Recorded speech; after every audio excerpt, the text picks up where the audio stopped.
Headliner Nation, it's time to dive into tight ends, the football kind, of course, and we're already off to a way better start in 2025 than we were last year. 13 tight ends scored over 7 fantasy points this past week. Last season, only 5 tight ends scored over 8 fantasy points in week 1. And we have a couple of sneaky options on Thursday Night Football with Washington and Green Bay. And last week, Zach Ertz had a solid week. 5 targets, 3 receptions, 26 yards, and a touchdown. Zach Ertz is going to remain touchdown dependent. But did you see what the Detroit Lions did last week? They had to get the ball out quick, and Washington may have to do some of the same this week. And if they do, Zach Ertz could see another 5 targets and potentially another touchdown as well. Micah Parsons, hopefully another week a little bit healthier for the Green Bay Packers, could lead to an improved pass rush that was already solid last week against the Lions. Washington's going to have to go fast, and they could end up going to Zach Ertz quite a bit. Tucker Kraft might be even a little bit more touchdown dependent, but it had a very similar line to Zach Ertz last week. Scoring a touchdown made all the difference. And like we say on this channel all the time, if you're a tight end and you trip into the end zone, you're probably a tight end 1 in any given week. Tucker Kraft to me is more touchdown dependent because the potential for spreading the ball around more often. Washington's got Terry McLaurin, and then they've got Deebo Samuel. For Green Bay, you've got Matthew Golden, Jaden Reed, Dontavian Wicks, Romeo Doubs, going all over the place at that point. And I have to imagine Green Bay is going to want to establish the run way better this week than they did against Detroit. Keep Jaden Daniels off the field. So for those reasons, Tucker Kraft definitely has potential, but I think we really have to have a touchdown to make it work, and I don't know how feasible that is in week 2. For Jacksonville and Cincinnati, Brenton Strange had a solid week in week 1, caught all 4 of his targets for 59 yards. And then Hunter Long has to come in and steal his touchdown. Long only played 6 snaps all game, but he ends up getting the touchdown. A little bit of a gut punch to the Brenton Strange owners that started him last week. But I have some questions about Brenton Strange going forward. Number 1, is he going to be utilized in the red zone, or is Hunter Long going to be that guy? Number 2, Brian Thomas Jr. had 7 targets, but he only caught 1 of them for 11 yards. Travis Hunter, also going to be heavily involved. And Dyami Brown being out there as well is also being utilized. Brenton Strange to me right now is a fringe start because I don't know how often he's going to turn 4 catches into 59 yards. It's crazy that Noah Fant hasn't even been with the Cincinnati Bengals for a full month as of yet, and he already got 50% of the snaps compared to only 31 from Mike Gesicki. It could end up being Noah Fant moving forward. Maybe they're looking to get Mike Gesicki utilized a little bit differently. I'm not really sure what Cincinnati has in plan for both of these guys. But in week 2, I want to wait and see how things play out. And I think Joe Burrow is going to really be focusing on getting Jamar Chase and T. Higgins going, which I don't know if is going to leave a lot of opportunities for Gesicki or Fant, even if you can guess correctly which one is the guy this week. I think by season's end, we will be able to talk about Theo Johnson a little bit more consistently when it comes to fantasy output. Now, I'm not going to list him as even a fringe start this week, but we've got some good things trending for him. Number 1, his usage. He was on the field for 78% of the offensive snaps. That is really solid for a tight end. I love to see that for the young Theo Johnson.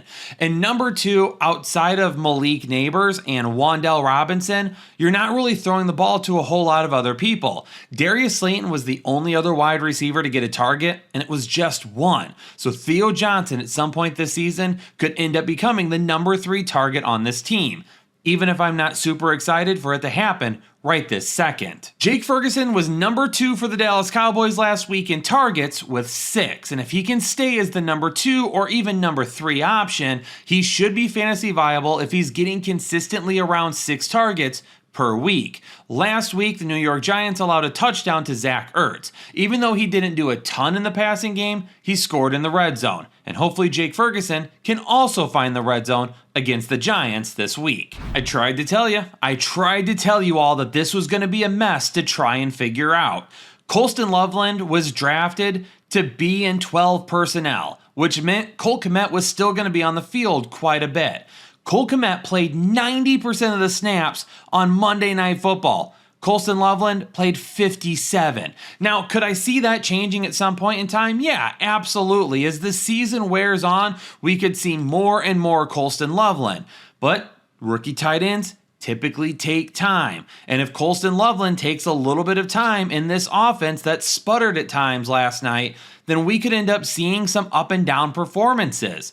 Colston Loveland is not fantasy viable right now. He could absolutely grab a touchdown. He could absolutely have a big game here or there. But as of right now, if Cole Kmet is playing 90% of the snaps and Colston Loveland isn't even breaking 60, that's a lot of people on the field at the same time to try and compete with. Sam Laporta was right there with Jahmyr Gibbs as the safety blankets for Jared Goff last week, and I could see the same thing happening in week 2 with the Bears defensive line getting after Goff. I've already said this in the running back video, and I'll say this in all the videos I record this week. I'm not worried about the Lions. If we get to week 4 and they're still playing like this, then we have some major concerns. But they don't play their starters in the preseason, and they're trying to break in 3 new guys in the middle of the offensive line. It is going to take some time with the new offensive coordinator on top of that. Give him a little bit of time and everything will end up being just fine. But if we're getting the ball out quick, Sam Laporta is going to greatly benefit from that. The Los Angeles Rams have a clear 3-man rotation at the tight end position. Tyler Higbee and Colby Parkinson both saw 50% of the offensive snaps last week, while Davis Allen decided to jump in with only 37% and steal a touchdown. Now, Higbee and Parkinson, they had 2 combined targets. Higbee didn't have any. Parkinson's dealing with an injury, not sure if he's going to be out or not. As of right now, it sounds like he was going to try and play through it. When you've got 3 guys rotating this much at the tight end position, though, it's hard to nail one down for fantasy. Chiggy Oko is going to be a fringe start for me. At first, I was going to list him as a sit, but then when I checked the snap count numbers, he was on the field for 90% of the snaps last week. As Cam Ward gets a little bit more and a little bit more comfortable, we could see Chiggy Oko also building up some stats as well. With the LA Rams front getting after Cam Ward this week, hopefully we get some quick dump-offs and we get Chiggy Oko a little bit more involved in the passing game. Hunter Henry is off to a fantastic start in 2025. 8 targets last week, and he caught 4 of them for 66 yards. Volume and still showcasing a little big playability. With that type of volume, Hunter Henry's going to find himself as a top 12 option every single week. So I'm going to start him. And we saw it last season with Drake May. He was looking towards Hunter Henry quite a bit. He became a guy that he would rely on a little bit more and a little bit more. And the wide receivers were fantastic as well. But when Drake May throws the ball 40 times a game, there's going to be plenty of targets to go around. Darren Waller wasn't able to go last week, and in the game plan, the Miami Dolphins didn't even have a tight end on the field for almost 40% of their offensive snaps. To me, that feels like, I don't care what Jonnu Smith did last year, and I don't care how good he was. They traded him away and signed Darren Waller, who has spent more time rapping over the past year than probably training on the football field. For those reasons alone, I don't think we can trust any tight end in Miami, even when Darren Waller comes back. George Kittle, unfortunately, is heading to the IR. It's way too early in the season for this. George Kittle, after staying very healthy last year, ends up on the IR really early this season, and that is a gut punch to owners. Jake Taun just came in last week after the injury and was able to also catch a touchdown pass of his own. But we have a couple of unknowns right now. Brock Purdy is banged up and not sure if he can play this week. If he doesn't, it's Mac Jones, and I really don't want to start a backup tight end with a backup quarterback. But there's also going to be a possibility that San Francisco decides to bring in somebody else at the tight end position, and they could also end up getting some snaps as well. Juwan Johnson played an absurd 99% of the offensive snaps last week for the New Orleans Saints. If he's going to be on the field that much every single week, then he absolutely needs to be a guy that is in the top 12 rankings moving forward. Here's the thing though, this isn't a Cade Otton situation. If you remember last year, I talked extensively about the fact that Cade Otton was playing more snaps than any other tight end in football, but he wasn't being utilized. Juwan Johnson played 99% of the snaps last week and had 11 targets, caught 8 of them for 76 yards. Juwan Johnson, this is awesome for him. He is a guy that I have been waiting to break out, and he could be top 10 moving forward with those numbers. I have some major concerns for the Buffalo tight ends moving forward. Dalton Kincaid off to a fabulous start. Caught a touchdown last week. I don't want to take that away from him. But the question continues to be is why is Dawson Knox utilized so much more than Dalton Kincaid? Because once again, he outsnapped Dalton Kincaid. He's not getting the looks that Kincaid gets in the passing game, but he's out there on the field. Whether it's to block, whether it's to be a playmaker, it doesn't matter. This offense and Josh Allen trust Dawson Knox being on the field. Now, if you have Dawson Knox out there that much, then you're hoping for 12 personnel with Dalton Kincaid out there alongside him. But last week, Keon Coleman, Khalil Shakir, and yeah, even Joshua Palmer were all solid. And if you start seeing more 3 wide receiver sets, who's going to be the tight end out there more times than not? Kincaid or Knox? Mason Taylor played 88% of the offensive snaps as a rookie in week 1, but he only got 1 target. I like the usage though, and at some point this season, he could become the number 2 target on this team right behind Garrett Wilson. I was hoping it would happen in week 1 with no Allen Lazard, and it didn't. We'll sit him for right now, and we'll keep our fingers crossed that he continues to grow, he continues to play that many snaps, and the offensive game plan starts to include him more often. A lot of people were asking about Elijah Arroyo for the Seattle Seahawks, and I didn't really include him when I talked about tight ends last week, and it's because A.J. Barner, to me, was locked in as the number 1 tight end. And that ended up happening. 85% of the snaps last week compared to only 31 for Arroyo. Right now, A.J. Barner is the guy. And maybe we'll see some better days ahead for these tight ends. But JSN, I mean, he is the guy in this offense. We'll see if Cooper Kupp gets going at any point in time, and then what kind of happens after those 2 guys. A.J. Barner maybe can find the end zone, but until he gets some more consistent looks, we'll probably go ahead and go with somebody else instead. Jonnu Smith was on the field for 66% of the offensive snaps last week, compared to only 50% for Pat Freiermuth. He also caught a touchdown. So as of right now, it really feels like Jonnu Smith will be the fantasy relevant tight end in this offense, and hopefully they continue to utilize him. A little bit more volume would be great, but weekly touchdowns are awesome as well. Last week, Seattle allowed 2 touchdowns to the tight end position. Hopefully Jonnu Smith can make it 3 in 2 weeks. I tried to put up red flags as soon as the preseason started. David Njoku was in trouble. Harold Fannin was on the field a lot with David Njoku during the preseason, and it looked like Cleveland could be moving to 12 personnel. But it's even worse than we anticipated. And the number, I got to keep the numbers up here right next to me. Njoku played 84% of the snaps last week, which is great, but Harold Fannin played 72% of the snaps. On top of it, Harold Fannin had 9 targets. David Njoku had 6. Harold Fannin caught 7 of them for 63. David Njoku only caught 3 for 37. Oh, and Harold Fannin had a rushing attempt. This is not good news for David Njoku owners. And as of right now, both of these guys for me are going to be fringe starts until we know exactly how this is going to work out. But if Harold Fannin continues to play this way, he's going to be the guy over David Njoku, and it may not even be close. Absolutely insane to see David Njoku lose that much work to Harold Fannin in week 1.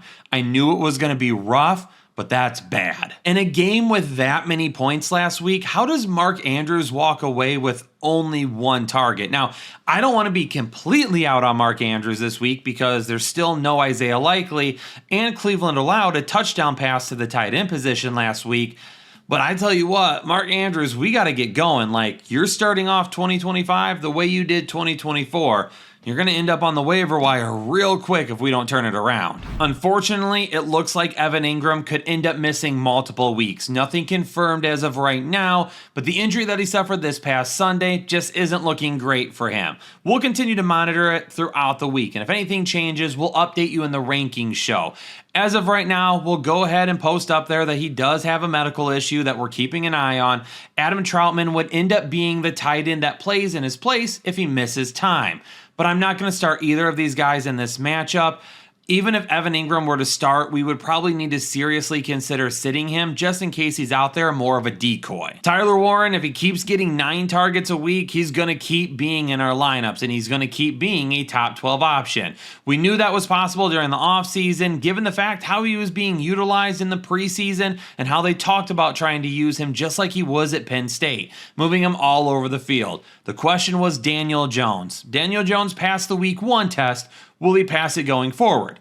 For Tyler Warren's sake, I hope so. I mentioned this in last week's tight end video. I thought it was really strange that Tommy Tremble was listed as the starter on the depth chart and not Ja'Tavion Sanders, but I think everybody learned last week that coaches were just wild with the depth chart heading into week 1 because the depth charts for a lot of teams didn't even come close to matching what actually ended up happening on the field. So there you go, those coaches playing games with us once again. It is what it is, but Ja'Tavion Sanders, he ended up being the guy. He played 61% of the snaps.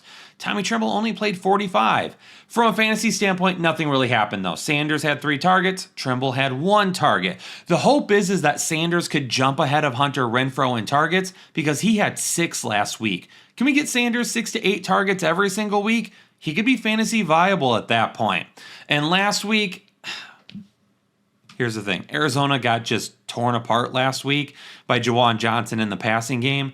And while I would love to think Ja'Tavion Sanders could do that, I'm going to go ahead and sit him this week just because Bryce Young did not look good. Last week, Carolina allowed 59 receiving yards to Brenton Strange and a touchdown to Hunter Long. Let's give all of that to Trey McBride so he can be a top 3 tight end in week 2. Dallas Goedert is only going to be a fringe start for me, and you're probably going to question why because he led the team in targets last week. But I want to remind everybody, A.J. Brown only had 1 target. Devontae Smith only had 3 targets. If that happens, probably the week after, Jalen Hurts is going to make it a point to try and get both of these guys going. And if he does, Dallas Goedert is probably going to lose those targets. Going up against Kansas City, the good news is, if this is a good battle back and forth and not what we saw in the Super Bowl, hopefully they end up throwing it quite a bit, and if they do, Dallas Goedert gets a few targets. But for right now, because I think he's going to lose some targets to both A.J. Brown and Devontae Smith, he's going to be on the fringe area for me. When you take a look at the numbers last week for Travis Kelce, you realize that they're actually pretty modest. Almost all of his fantasy points came on 1 catch. He had 4 targets. He caught 2 of them for 47 yards and he had a touchdown, but 37 of those yards came on that touchdown pass. With Xavier Worthy injured, with obviously Rashee Rice still out to begin the season, Travis Kelce hopefully will continue to get targets. I'd like to see it be a little bit more than 4. Hopefully it is this week, but I'm going to go ahead and list him as a start because Patrick Mahomes is still looking his way, and this is probably not going to be a game where Kansas City will run the ball an awful lot. You know, here at the Fantasy Headliners, we love ourselves a good tight end, and I'm going to decline to comment on which one I'm talking about at this point, but it's crazy that we found somebody that loves tight ends more than us, and it's the people over at Tushy. And because they love taking care of tight ends the same way we love talking about tight ends, we thought this was the perfect partnership for 2025. And right now, you can head on over to HelloTushy.com and use code HEADLINERS for 10% off of your order, or you can use the link down in the description below. They are so good with tight ends, they might actually compete with me as the tight end whisperer. Okay, probably not. Nobody's beating your boy in that category. Head on over to HelloTushy.com, use code HEADLINERS for 10% off your order, and see what everybody else's tight end is talking about. 8 targets for Kyle Pitts last week. He caught 7 of them for 59 yards. That is respectable. Give me that every single week. If we get that out of Kyle Pitts, he's going to be a top 12 option by the end of the season. He's going to add in some touchdowns here or there, but the volume has always been the key. If we can keep getting him 8 targets every single week, we will be good with Kyle Pitts. And for those of you that drafted him super late, you can probably utilize him already. Only 4 targets last week for TJ Hockenson is a little concerning, especially regarding the fact that Jordan Addison isn't playing right now. It took J.J. McCarthy a few quarters to really get comfortable and start playing his game. And by the end of the game, you saw exactly why I've always been high on J.J. McCarthy and why Kevin O'Connell and this team are very high on him as well. As JJ McCarthy gets more settled, TJ Hockenson will end up getting more targets. I would really like that relationship to take form before Jordan Addison comes back though. So on Monday Night Football, hopefully we get Hockenson rolling with a little bit more targets. Yes, a yearly tradition like none other. Cade Otton, 86% of the offensive snaps, 3 targets, and no receptions. I'm going to list Dalton Schultz as a fringe start for the time being. With no Christian Kirk expected back for another week or two, Dalton Schultz could end up seeing some of those quick targets out of the backfield. Going up against Tampa Bay, if they're getting after CJ Stroud a little bit and he's needing to get the ball out fast, it could end up being Dalton Schultz, but CJ Stroud just needs to be better. This offensive line needs to protect better, and this offense as a whole just needs to play better.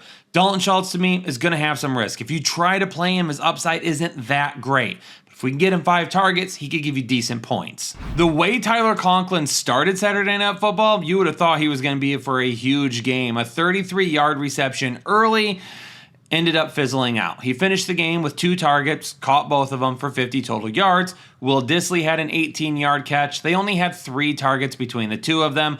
All 3 wide receivers are probably going to see looks before these 2 guys do. You can sigh a quick breath of relief if you own Brock Bowers. As of right now, it sounds like he avoided serious injury this past week, and he could end up being out there this coming week. Obviously, if he plays, he's going to be a start. He'll be the main target in this offense, and he'll end up putting up some really nice numbers to go along with it. Just keep an eye on the status throughout the week, just in case. Headliner Nation, hopefully you all got something from this tight end start and sit analysis for week 2 of the season. But more importantly, if you are new here to the channel, please hit the subscribe button. We are closing in on 250,000 subscribers. Come be a part of something way bigger than fantasy football. This Headliner Nation community is absolutely amazing, and I can promise that you will not regret being a part of it. For now, Headliner Nation, I need to get going. I got to talk about wide receivers and quarterbacks now. Stay safe, stay healthy, and I'll catch you on the next episode of the Fantasy Headliners.